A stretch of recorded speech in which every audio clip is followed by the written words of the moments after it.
আল্লাহর এক বান্দা শাহে দৌলা রহমাতুল্লাহ আলাইহি নদীর কিনারায় বাড়ি, নদী ভাঙ্গা তার বাড়ি ঘর পর্যন্ত চলে আসছে। গ্রামের অনেক বাড়ি ঘর নদী ভাঙ্গনে পানিতে ভাসায় নিয়ে গেছে। এলাকার সব মানুষ মিলিয়া পাক জবানওয়ালা শাহে দৌলার কাছে আইসা কয়, হ্যাঁ শাহে দৌলা, আপনি একটু নদীর কিনারায় আসেন। আপনি তো আল্লাহর জিকির করতে করতে জবানটাকে পাক বানায়া দিছেন। আপনি নদীর কিনারায় দাঁড়ায় যদি নদীর মালিকের কাছে দোয়া করেন, আল্লাহ হয়তো আমাদের বাড়ি ঘর পর্যন্ত বাঁচায়া দিতে পারে। সুবহানাল্লাহ। সাগর আর নদীর মালিক জোরে বলেন কে? পাক জবানওয়ালা শাহে দৌলা রহমাতুল্লাহ আলাইহি নদীর কিনারায় গেলেন। বুড়া মানুষ, মুরব্বী মানুষ সবাই রে ডাক দিয়া কয়, আমার হাতে একটা কোদাল আইনা দাও। কয় কোদাল দিয়ে কি করবেন? কয় আগে আইনাই দাও।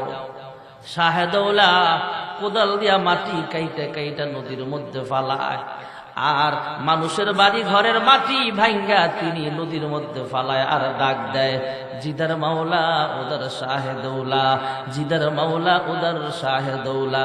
আয় আল্লাহ, তুমি যেদিকে খুশি আমিও সেদিকে খুশি। সুবহানাল্লাহ।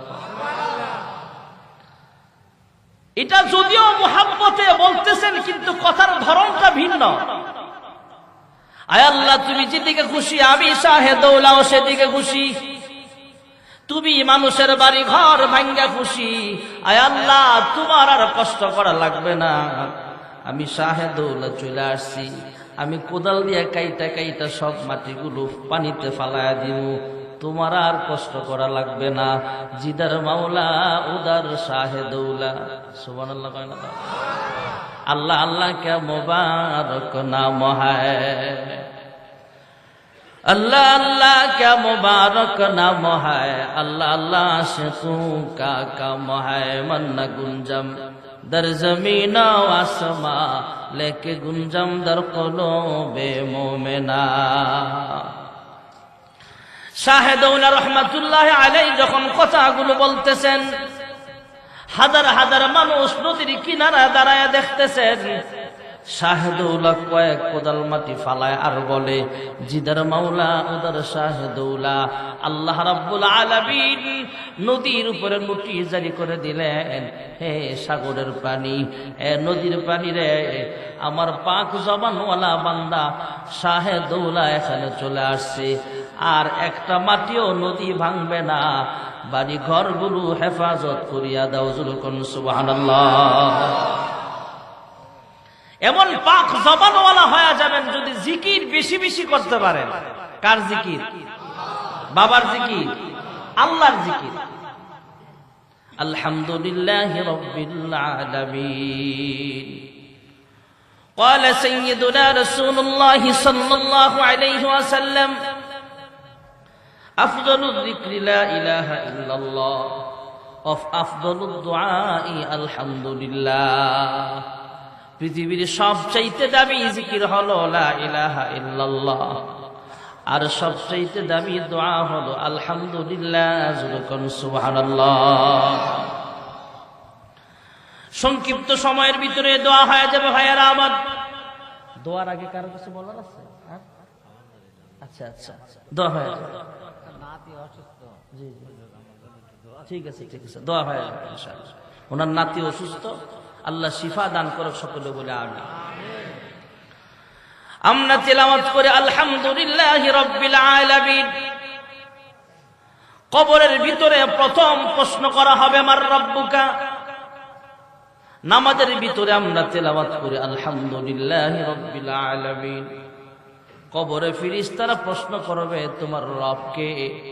নামাজের শুরুতেই আমরা তেলাওয়াত করে আলহামদুলিল্লাহি রব। এখানে রবের আলোচনা জোরে বলেন আছে না না? সূরার সঙ্গে আরেকটা সূরা মিলাইলাম। আল্লাহু আকবার বলে রুকুতে গেলাম। 3 বার 5 বার বা 7 বার বলা সুন্নাত।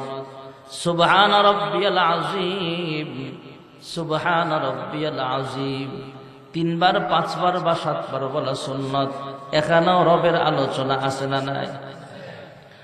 সামি আল্লাহু লিমান হামিদা রব্বানা লাকাল হামদ। এখানেও রবের আলোচনা। আল্লাহু আকবার বলে সাজদায় গেলাম, 3 বার 5 বার বা 7 বার বলা সুন্নাত। সুবহান রাব্বিয়াল আলা, সুবহান রাব্বিয়াল আলা।